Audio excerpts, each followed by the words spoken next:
Hello, I'm Gavin Hoey and you're watching another Photoshop tutorial. This week I'm going to show you how to make it rain using Photoshop. Now, living in England, I really don't need Photoshop to make rain. Just look outside the window and it's chucking it down at the moment. But let's see how it's done. So I've got a picture here of Nelson, or at least a statue of him, and I took it on a pretty grim grey day, but it really wasn't a rainy day. So what I want to do first of all is to make these clouds a lot more dramatic, a lot more rain-laden. So I'm going to do that by applying an adjustment layer. Click the small black and white circle on the layers palette and I'm going to choose levels. Now you don't have to use an adjustment layer, but it really does make life easier. In a few moments time you'll see why. Now looking at my adjustment layer here, I can see that the levels, well, there's not much at the light end, so let's bring the slider in a wee bit like that. Let's just fill the screen as well with this so you can really see what's happening.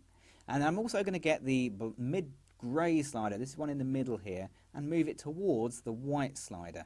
And that really does make the clouds a lot more dramatic. Okay, let's see how that looks. Well, that looks pretty good. It's a lot more dramatic in the clouds, but it's gone a little bit dark everywhere else. Well, this is where the advantage of using adjustment layers comes in, because as standard, every adjustment layer has its very own built-in layer mask, and that will allow us to return to the original picture in just a few clicks of the mouse. So for example, if I get a paintbrush and I get black as my foreground colour, and I go in nice and tight on Nelson's head here, let's just move down a little bit, and with a nice small brush and a brush set to a decent opacity, there we go, we can just bring his head back through just by painting black onto it. The black masks the effect. The effect is to darken the whole picture.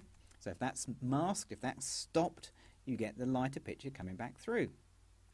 Now also we have an area here underneath his arm where it's a little bit on the, well, it's a bit bright really, isn't it? So we're going to paint black there, and again that will return it back to the original, which is a little more of a grey rather than the black.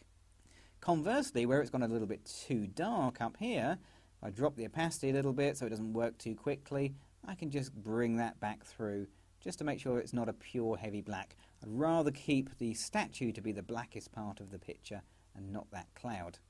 So with just a few clicks of the mouse you can build up the effects quite nicely using the adjustment layer and its built-in layer mask. So it now looks like it's a rain-laden sky, but there's no rain. So that's the next step. Let's make it rain. And to do that we're going to get a brand new layer. I'm going to click the new layer icon. Okay, we now have an empty layer. I've got black as my foreground colour. So let's go up to Edit, Fill, and fill it with the foreground colour. Now to make this rain we're going to use a few filters. So let's go to Filter, then we're going to go to Noise and Add Noise. Now you've got to put the right sort of noise in here.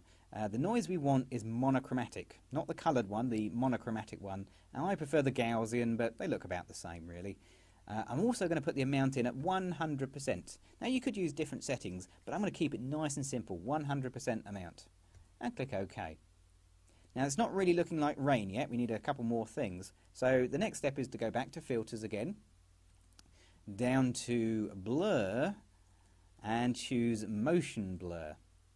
Now this is going to make the streaks of rain, as you can see, but we need to change the angle because I want my rain to come straight down. So I'm going to make my angle exactly 90. Let's just type it in for accuracy. The distance, to make life easy again, I'm going to use the same number as before, 100 pixels in that setting as well. So this is starting to look a little bit more rainy, but it's a bit grey. Now really this rain needs to be against a pure black background. So we're going to use Levels, Image, Adjustment and Levels, or Control and L to bring that up, same thing. And I'm going to get my white point slider and drag it in just so it touches the edge of the histogram curve.